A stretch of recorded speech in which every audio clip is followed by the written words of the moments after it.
नमस्ते, मी Snehal गाटपणकर. SP9 मराठीमध्ये आपलं पुन्हा एकदा स्वागत. तर पाहूयात आजची विशेष बातमी. राज्यभर सुरू असलेल्या 36 जिल्हे 9 महिने 55 मागण्या या दिव्यांग हक्क अभियानाअंतर्गत आज कोल्हापूर येथे मोठ्या संख्येने दिव्यांग बांधवांनी एकत्र येत आपल्या विविध प्रलंबित मागण्यांसाठी आवाज उठवला.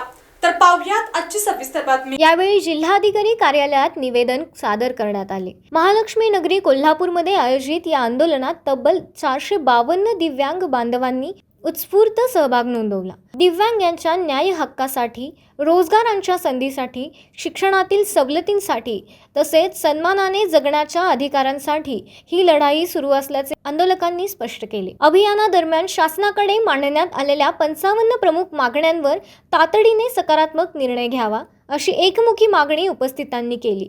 दिव्यांगांच्या प्रश्नांकडे गांभीर्याने लक्ष देऊन त्यांचे जीवनमान उंचवण्यासाठी ठोस धोरणात्मक निर्णय घेण्याची अपेक्षा व्यक्त करण्यात आली आहे. यावेळी विविध दिव्यांग संघटनाचे पदाधिकारी, पालक, सामाजिक कार्यकर्ते तसेच पत्रकार मोठ्या संख्येने उपस्थित होते. सहभागी झालेल्या सर्वांनी दिव्यांगांच्या एकजुटीचे दर्शन घडवत हक्कांसाठी संघर्ष अधिक व्यापक करण्याचा निर्धार व्यक्त केला. राज्यव्यापी अभियानाच्या पुढील टप्प्यात महाराष्ट्रातील इतर जिल्ह्यांमध्येही अशाच प्रकारे जनजागृती व निवेदन मोहीम राबवण्यात येणार असून दिव्यांगांच्या प्रश्नांवर प्रशासनाने लवकरात लवकर निर्णय घ्यावा अशी मागणी करण्यात आली. दिव्यांग एकजुटीचा विजय असो आणि जय हिंद, जय महाराष्ट्र अशा घोषणांनी परिसर दुमदुमून गेला. जिल्ह्यातील, राज्यातील व राष्ट्रीय स्तरावरील ताज्या बातम्या पाहण्यासाठी पाहत रहा SP9 मराठी न्यूज चॅनेल. या चॅनेलच्या माध्यमातून विविध क्षेत्रात उल्लेखनीय कार्य करणाऱ्या मान्यवरांच्या प्रेरणादायी मुलाखती तसेच महत्त्वाची माहिती आणि घडामोडी आपल्यापर्यंत पोहोचवल्या जातील.